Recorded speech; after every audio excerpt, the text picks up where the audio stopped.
Do you ever feel like something is wrong with you? Like if you were just able to fix the way that you think, feel, or behave, then you would finally enjoy peace, connection, and freedom. Perhaps you've even gone to therapy with this intention and worked hard to heal traumas, challenge negative thinking, and establish healthier habits. But what if you aren't actually broken? What if you are already whole and free? In today's episode of the Psychedelic Therapy Frontiers podcast, we explore Eastern philosophies and non-dual awareness, resistance, attachment, surrender, and freedom, and discuss how they can be integrated with modern Western psychotherapy. For those of you who are new to the show, welcome. Psychedelic Therapy Frontiers is brought to you by Numinous Network and is hosted by me, Dr. Steve Thayer, and my co-host, Dr. Reid Robison. Just a few quick announcements before we get into today's episode. If you're looking for comprehensive foundational training in psychedelic-assisted therapy that includes live online classes, experiential learning, and opportunities to connect with a diverse community of practitioners in the psychedelic medicine space, then check out our courses. We're currently offering 10% off select courses for PTF podcast listeners, so click on the link in the show notes, or you can go directly to numinous.com/training, where you can use the code PTF10 for that 10% discount. If you've listened to the show for a while, you've likely heard Reid and myself talk about the psychedelic clinical trial work that Numinous Network does. If you or someone you know might be interested in being a participant in a psychedelic clinical trial, you can click on the link in the show notes or go directly to numinous.com/research, where you can learn more about the trials we're currently running. If you enjoy our show and you'd like to support us, here's how you do it.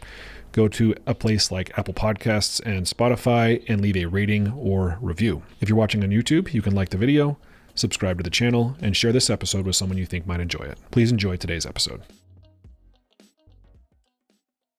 So Reid, my career pivot toward psychedelics, psychedelic research, psychedelic-assisted therapy has exposed me to a lot of different ways of approaching psychotherapy that earlier in my career I didn't have a bead on. Exposure therapy for your therapy practice. Basically. And it was, early in my career, I was trained primarily in emotion-focused therapy and cognitive behavioral therapy, and a little bit in ACT, acceptance and commitment therapy. And ACT was where I got a taste of sort of where East meets West, where you have sort of this Buddhism, mindfulness influence. Yeah, where you train and your interests determine that, right? Mm-hmm. Especially on the, well, I guess PhD or master's level. You get your therapy nuts and bolts, and your mentors, supervisors, your program itself will dictate how CBT heavy, DBT heavy it is, correct? Yeah, I had some depth psychology mentors. I had a psychoanalyst, but yeah, primarily it was EFT and CBT. And I discovered ACT on my own. I was just super fascinated by it. And especially when you're seeing clients and getting mentorship and really like what kind of therapy do you dish out and what supervision are you getting in those early formative years? It's just interesting to me. And then how it goes from there and what happens to the world on a macro level, like you're talking about with this third wave of therapies, for example, that have mindfulness built in. Yeah. Yeah, mindfulness, and I think inspired by Eastern traditions, maybe even like Buddhism, Taoism, Zen approaches of not trying to fix the psychological problems we feel like we have, but more so how to be present with the realities of human life and not resist. So this idea in Buddhism of our suffering doesn't come from what's happening to us. It comes from our insistence that what's happening to us shouldn't be happening to us. Yeah. I'm just zooming out for whatever reason and looking at the trajectory of personal growth and development and Western psychotherapy over the last, say, 100 years. And it's really interesting to look at, I don't know, sometimes I think of it as a pendulum swinging back, but I think it's more likely this spiral of progress with some steps forward and steps back along the way. But thinking of post-World War II, when the 60s, like you had this really kind of numb culture, very distant from emotions, and like religion of the time was kind of its own it was a whole different landscape. And then the East comes along, like these gurus from India and from Tibet and from all these kind of Eastern wisdom traditions came, and flocks of people would go listen to them speak. And the psychedelic renaissance coincided with that for the next couple of decades. But then And then you've got this psychedelic renaissance 2.0 we're in, but what the hell is happening now is what I want to know. And what's next? Yeah. I mean, we could start to predict, but I think the consciousness revolution that's happening now is an extension of what was really going on in the 60s, 70s. And that spills over into psychotherapy, just like, well, I've referenced that article before, Carrie in the Sky with Diamonds in Vanity Fair, talking about how Cary Grant got LSD psychotherapy, like kind of an existential type of psychotherapy, medicine assisted, and many other celebrities back then. Yeah. Yeah, and I feel like the people who sort of carried the torches from the 60s into the modern psychedelic renaissance are more in that sort of experiential, existential, maybe even Eastern influenced way of approaching personal development, if we want to call it that. And so as I pivoted my career to psychedelics, I'm exposed to all these things, right? As I'm getting trainings on how to do psychedelic-assisted therapy, or we're even working in clinical trials, there seems to be more of an emphasis on the experiential, on the mindful, on the ideas that our problems come from resistance rather than, having to heal something in particular or fix something about the way that we're thinking. No clinical trial protocol I worked on for the first 10 years of my career mentioned the word mindfulness, right? Or spirituality for that matter. Right. Even the early ketamine studies, right? This is a very, very strict medical model it was entering in, but now it's fascinating to see, like, it's woven in thanks to integration, right? But and thanks to the fact that these medicines can occasion a mystical experience, right? And what do you do with that? What do you do with that, right? And I think that question is maybe what has helped invite in some of these ancient ways of thinking about consciousness and thinking about the problem of suffering that is caused by being conscious beings. What do you do with that is still a question we're still exploring. But so we've recently kind of book clubbed amongst ourselves one book, I think that I mentioned to you recently, called Already Free by Bruce Tift, who is a, Buddhist psychotherapist, essentially, someone who really openly tries to reconcile these worlds. And I just learned a lot from his journey of trying to do that and his thoughts of the challenges and this paradox of the two kind of core tenets of our approaches in the West and the East. Yeah, it's really paradoxical. And I found myself trying to grapple with that paradox as I read his book, as he tries to merge what he calls the developmental approach of Western psychotherapy and the fruitional approach of Buddhism. The former being, we're focusing on symptoms, we're focusing on, what is it that's going on, the patterns, the conditioning, the wounds, the attachment, healing dilemmas. The early wounds. No one makes it out of childhood unscathed kind of thing. Right. Like the truth of that and the truth of, we were talking earlier that fruitional isn't maybe the most intuitive term. Right, not really face valid what it's talking about. But I kind of like to think of it as the uncovering path, or this Eastern way of waking up, or this innate freedom that is just beneath the surface, that we can tap into. Yeah, hence the title of his book, Already Free. That freedom isn't I'm already free. Or enlightenment, or waking up is not something that you have to go out and discover necessarily. It's not something you have to develop. It's there. It's the soup within, or the water in which we're swimming.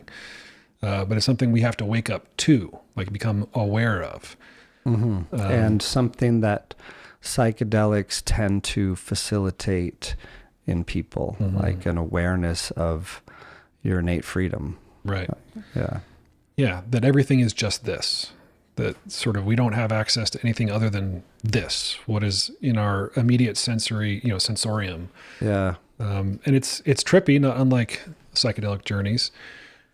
I can't count the number of times someone during a psychedelic dosing session has said to me in some kind of terms, whoa, there is no problem after all. That kind of realization, or like zooming out to see their problem as this pale blue dot in the distance, so to speak. Yeah, what does Ram Dass say in that famous speech about like the waking up to the absurdity of our own predicament? Yeah, that's in that sit around the fire track that East Forest so masterfully put together. But you've got to wake up to the absurdity of your own predicament. Mm-hmm. You aren't what you thought you were. Yeah.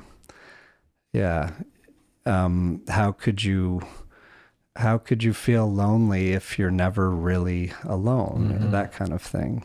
Mm-hmm. From a big picture, collective standpoint, right? Yeah.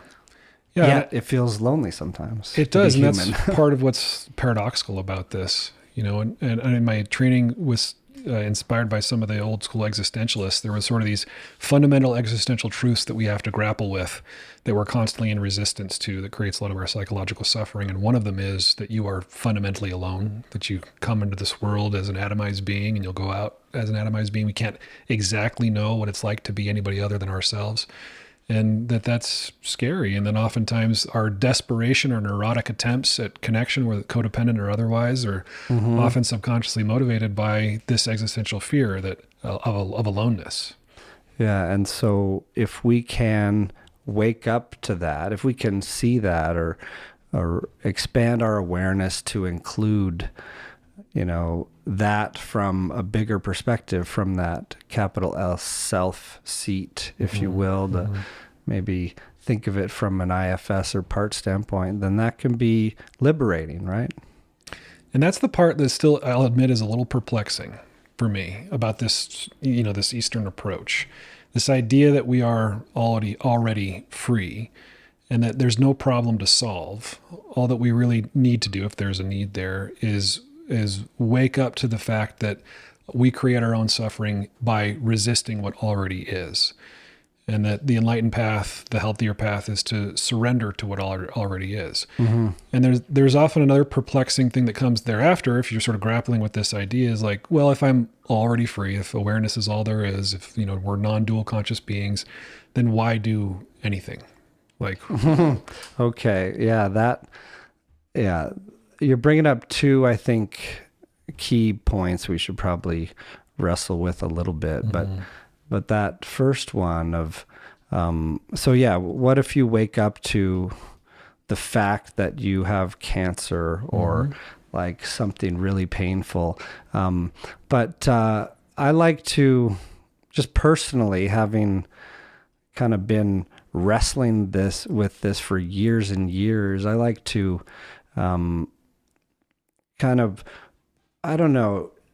integrate both into one. Bruce Tift will say in his book that he stopped trying to fully integrate and he more alternates. And I think there's something wise to that. But I'm thinking of like what I practically gain in my own life and with others of that idea of we create our own suffering is that, okay, like I need to get clear on the semantics. First of all, there is pain, and pain is real, and pain can really, really suck and be devastating and all that. And I like to define suffering as our emotional reaction to that pain on top of it. And that we have control of. I mean, sure, there are levers you can pull, including in the mindfulness department, to feel the real sensory sensation of pain on a diminished level by some practices. But I'm talking about what we resist persists. And so if the pain is inevitable, but the suffering is optional, then how much of that optional suffering, our emotional reaction to the actual pain, can we address by just radical acceptance, letting go, waking up to the fact that we can accept, or easier said than done, I know. Right. Yeah. And that is the suffering. The suffering is that we are resisting the reality of our predicament, of our situation. And with the example of having cancer, like that's a painful realization. There might be literal physical pain as you go through treatment. It could mean, something about your mortality, that you might not be around for much longer. Like there's a lot of things to confront that would be incredibly painful. But the suffering that you're talking about is what? Is insisting that it shouldn't be what it is. Yeah. Like I'm thinking of a couple silly little examples.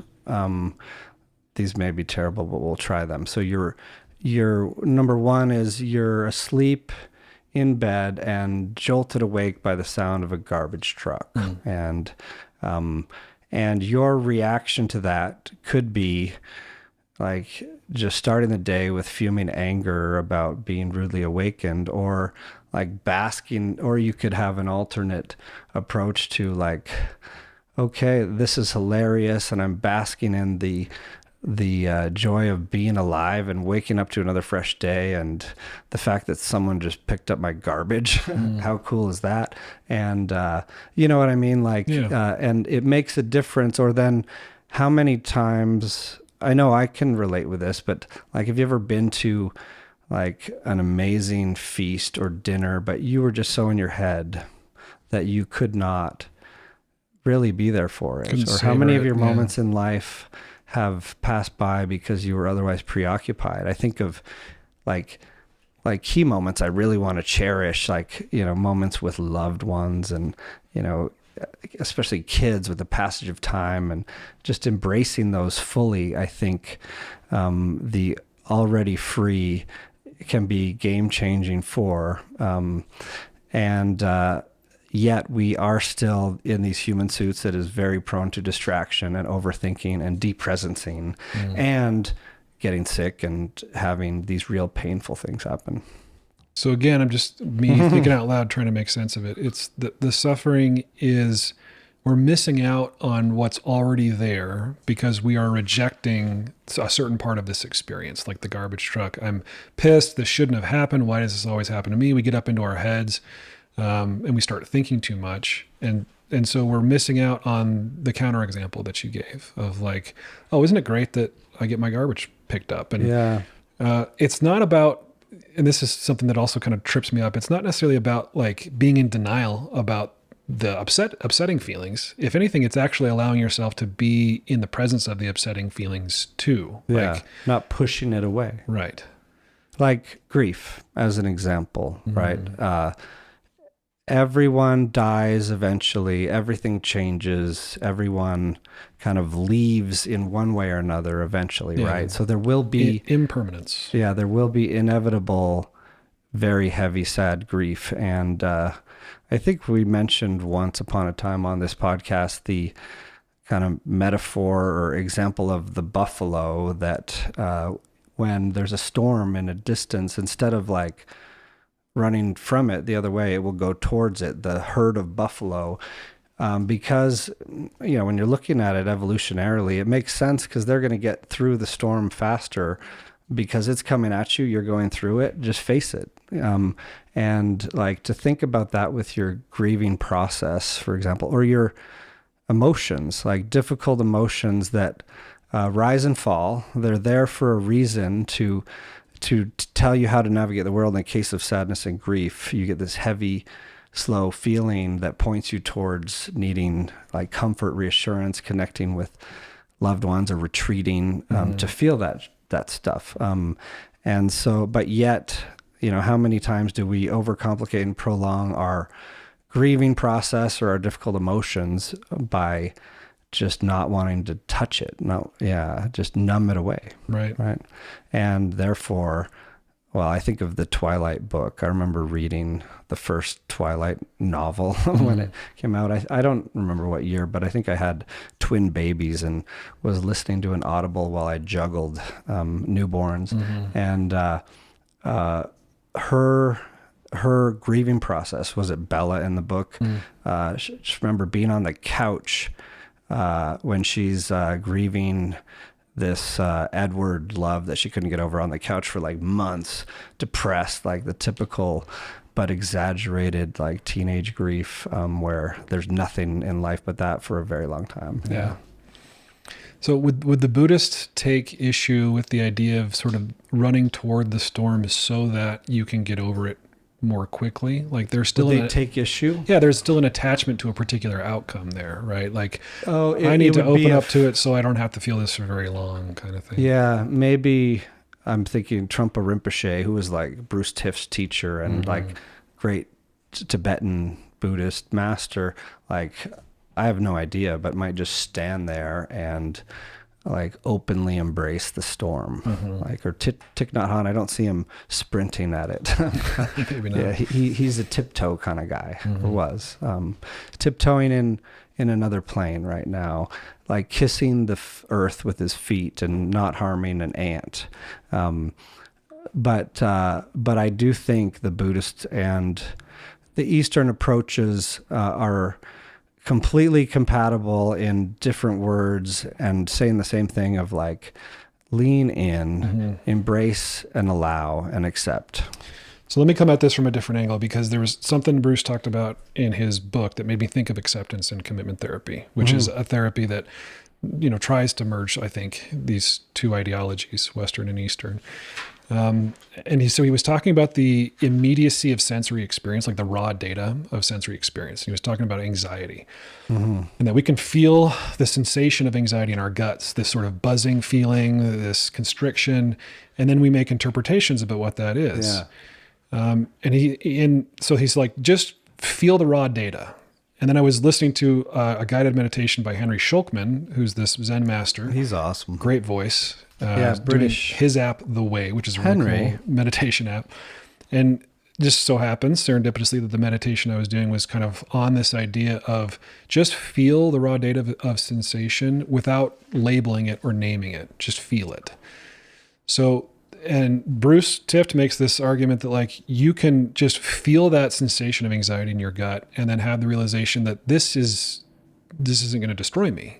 Like, it's not even a problem to solve. It's something I can just feel. And it made me think of acceptance and commitment there, because the mindfulness aspect of ACT is sometimes about labeling, but it's labeling the thoughts, the emotions, so that you can create a little bit of distance.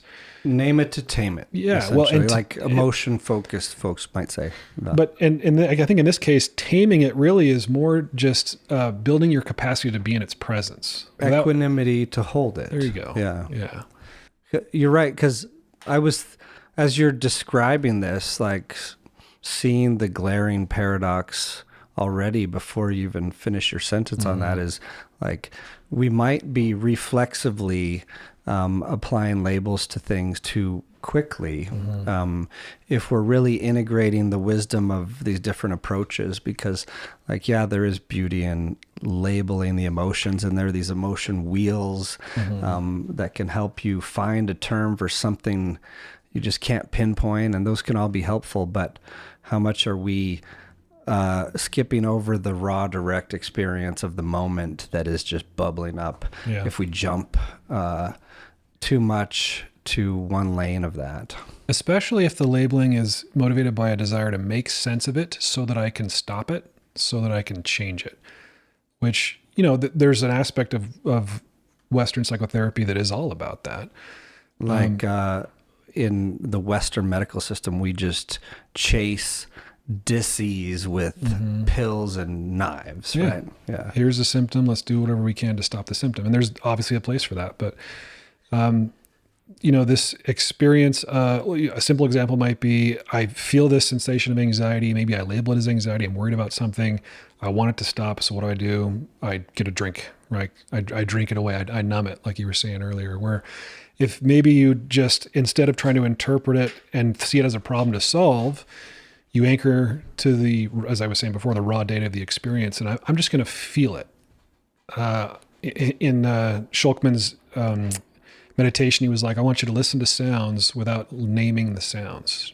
Just be a conduit through which the raw data of sensory experience passes. And it helps dissolve the attachment. That's kind of what I'm getting at, is like, if I can just notice when my pattern of I feel a thing, I want to stop feeling a thing, and instead just sit with it, I learn something that might make me a bit more resilient. Yeah, I like this. And it's another paradox that you're throwing in the mix, that like when you were giving the example of like feeling something, anxiety, and needing a drink. Before, at first I thought you meant just like I needed a glass of water or hydration, and you like to numb. But then I thought about, okay, if this example where I'm feeling dehydration, my body has dry skin, or some other more vague mental symptom of dehydration, let's say, and you get this signal from your body, you notice it, and you act on it because you needed water. That's what it was there for. So I think it's not like another paradox, because there is an action tendency that comes along with this, with our body's machinery telling us things by emotions or body sensations. And by the way, Buddhist traditions like Vajrayana Buddhism, where Bruce comes from, loves the body as a vehicle to all this stuff. But it is interesting to try and reconcile those two things of fixing versus numbing versus like naturally doing the next inspired action. Yeah. And so maybe it is the actions that are uninspired that lead us to more psychological suffering than the mindless actions. The habitual maladaptive ones. Like when we've deconstructed Western psychotherapy on here, we've kind of said, okay, what are we really trying to do here? We're trying to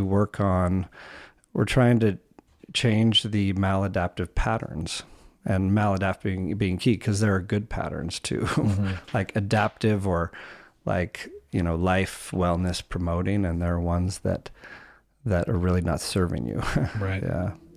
Anyway, are we going off on a unsolvable tangent too far? I think everything we're talking about today is almost unsolvable. So. Okay. That's the paradox. That's the spoiler. Yeah.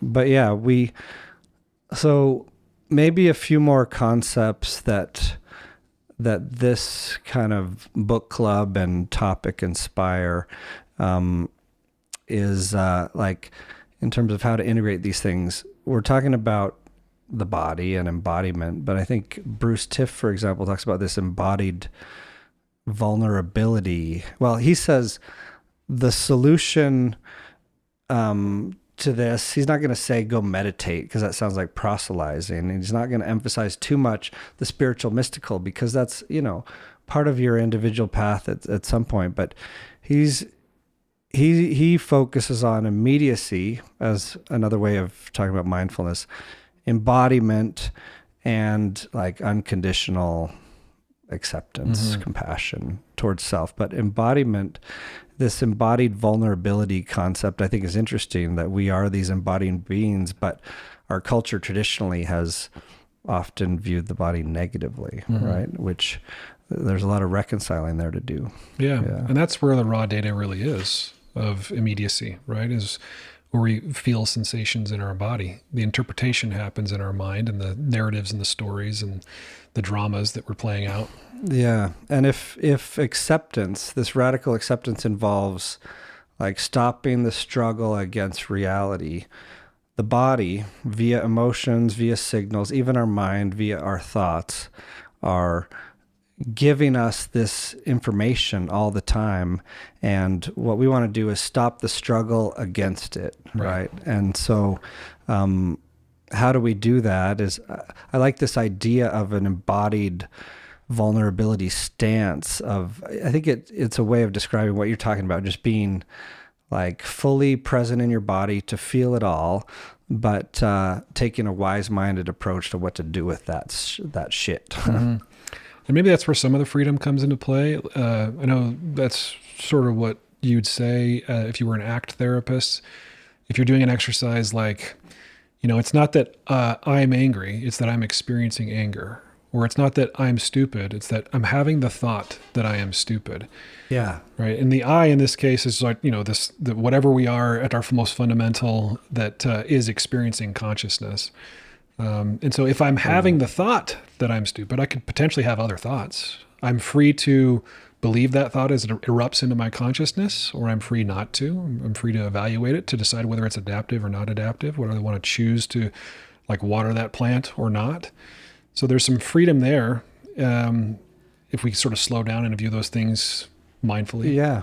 Like, he talks about, and by the way, Bruce, I don't know how old he is, but he seems to be an example of that previous wave of the consciousness renaissance, if you will, of in his 20s, went to Nepal, was struck by Tibetan Buddhism, studied with Trungpa Rinpoche, and had a hard time after that with Western psychotherapy as it is, and has been on this path of integrating, but like similar to, say, Ram Dass from a similar time, like psychologist went to the East, came back with dilemmas to sit with. Like there's this idea of neuroses, and I think Bruce talks about how many people feel like they can't get on with their lives until they get over a neurosis, but points out that that's a trap, like a self-imposed limitation. And I'm thinking of like a Ram Dass talk where he says, after all this work, all these hundreds of psychedelic journeys and all these trips to India, and all these gurus, all of his neuroses that he had before are still present. He just invites them for a tea party and exists in a much different way with them. And I think that is really a cool way to see it. Yeah, this is where the parallels to IFS occur to me. Like that, that a lot of what our problems could be attributed to parts of us that we don't annihilate. We might invite them into different roles if we can heal what's driving their behavior, but they're always there. They're just parts of you. And if you can embrace that from an adaptive perspective, it is very liberating. Yeah. Like if I've been going about my whole life trying to change a certain aspect of me, I'm too neurotic. I'm too much of a worrier. I need to be less of a worrier. What if that's just a part of you that will always be with you? And certainly there's one branch of that path where you're like, oh shit, I'm always going to be like this. Okay, I guess I can never change. I guess I have to resign myself to the fact that I'll be miserable the rest of my life. Or there's a different branch of that path. There's right? the stuck on your path approach, right? And what would the other one sound like? Would be, if it is impossible for this part to be annihilated, then maybe, and I can just accept that it's going to be with me, maybe, Ram Dass inspired, I can figure out ways to make peace with it. And if I don't have to change it in order to experience bliss, to experience pleasure, to have great relationships, there's not a requirement that it be changed, then I can get more curious about it instead of insisting that it not be what it is. Yeah. And you can breathe yourself bigger, to borrow a favorite like IFS term, or become so damn equanimous that you can hold your worry and let it just do its worrying for you without getting caught up in it. Because thank you for being the worrier part, because worrying is protective of my survival if it's not taking me away from my life, right? Yeah, and there are really practical ways of quote unquote holding your worry like this. I was even trying it on the drive home, on my commute home the other day. Yeah. I was playing around with these ideas we were talking about, and I started to feel a little buzzing in my solar plexus. Usually what would happen when I have anticipatory anxiety or some worry that I'm not going to be able to solve a particular problem. So you had a worry? I did. A worry came up and you decided to try and just hold it, sit with it. So blow it up, if you will, or even like... Well, I tried the Henry Shulkman approach, where I was just like, okay, I think this is a worry. This is at least the sensation that usually accompanies a worry. I can tell. Are you naming it too soon? Well, I probably did, because my mind wanted to be like, oh, this was the chain of thoughts that typically result in this particular sensation. Okay, got and we're that. going to reflexively do that, and that's why we practice, right? Yeah. Well, and I think in this context, part of holding the worry was also just naming that, like, okay, this is how I reflexively think. And I acknowledge that as a reflex, it's a typical pattern, a chain of thoughts. So noted, let that part of me relax. What you do with what you call worry. Yeah. So let that part of me relax. And then I was like, I'm just going to feel as I said before, the raw data of this experience. Yeah. So I just sort of sat with and held this, sensation in my chest without any agenda to change it, to stop it, and essentially observed it transform. And then eventually, in this case, it sort of subsided a little bit. Yeah, that's awesome. It's neat you have that recent meditating while driving story to share, lived experience. But yeah, I think it's a good way of looking at this trap that our neuroses can become if we kind of structure them as that. But so what I found was interesting in Bruce's approach, that I had to think about for a moment is he likes to talk to people as if they're pretending to have a problem, like, and not in his own stance buy into, oh no, this is the problem and we're going to get rid of it.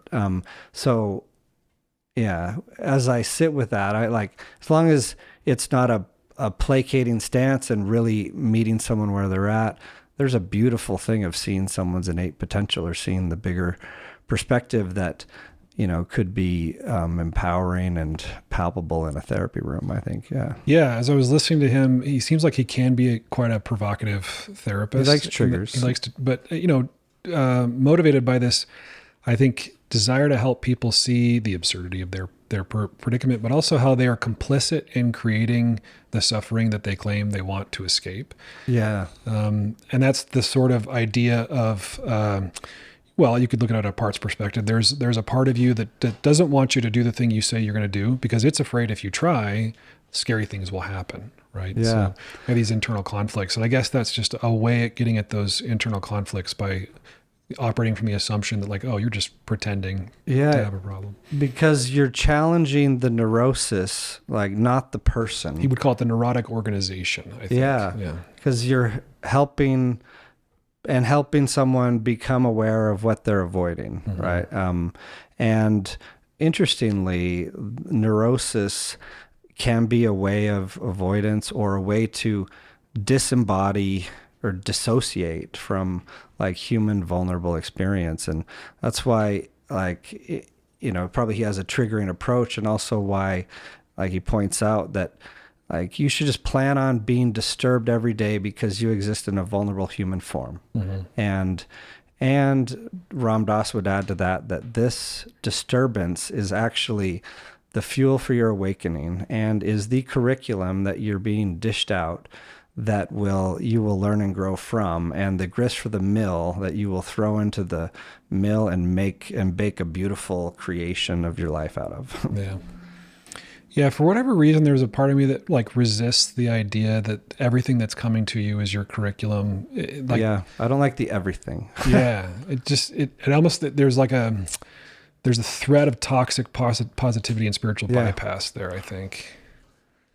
Yeah, and there is, what did this book say about spiritual bypass? There was... Yeah, he talked about, like, using meditation to escape unresolved personal wounds, clinging to spiritual ideas while ignoring emotional difficulties, just believing that if you are awakened, you're no longer going to need to deal with any problems. Yeah.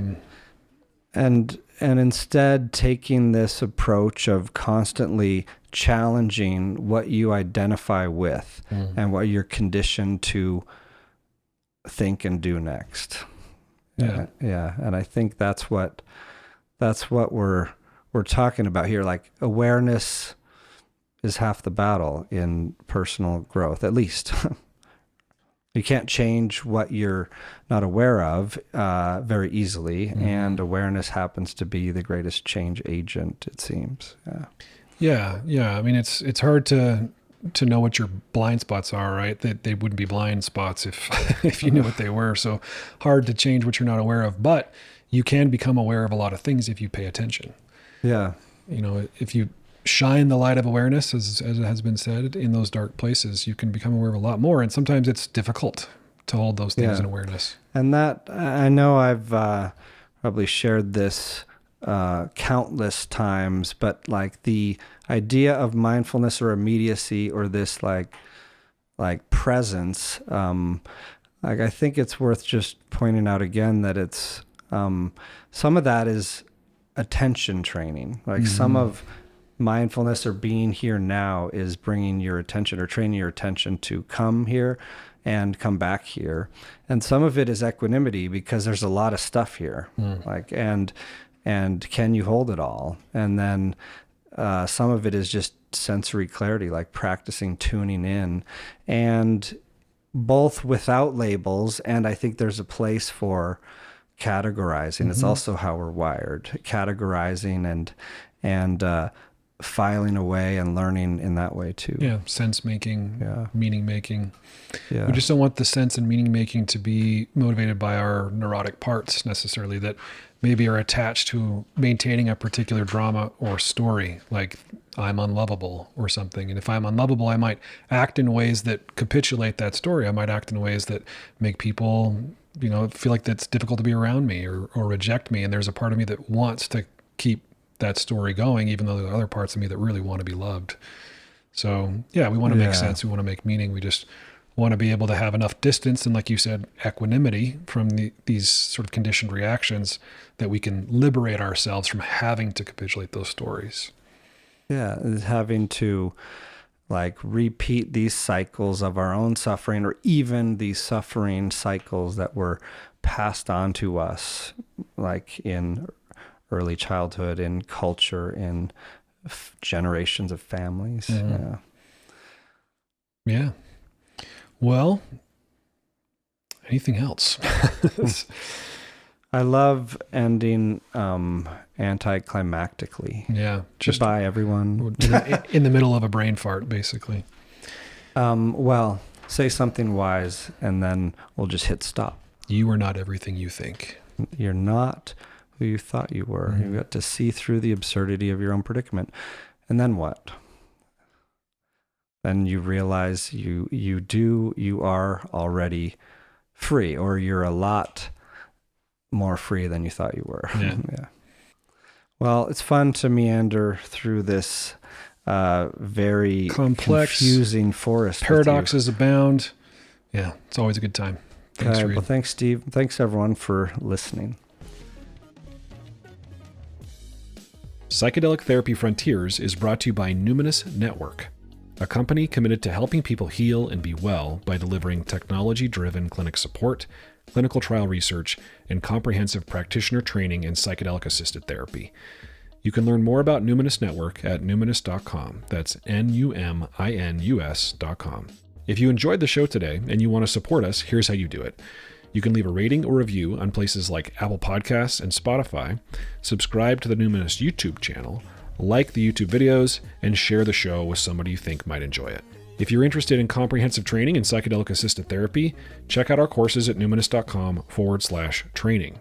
These courses are carefully crafted by Numinous professionals like myself, Reid, and others, and include live online classes, experiential learning, and opportunities to connect with a diverse community of practitioners in the psychedelic medicine space. I really love teaching these courses and connecting with you all, so check out numinous.com/training, and I hope to see you at the next training cohort. The content of this podcast does not constitute medical advice or mental health treatment. Please consult with a medical or mental health professional if you believe you are in need of mental health treatment.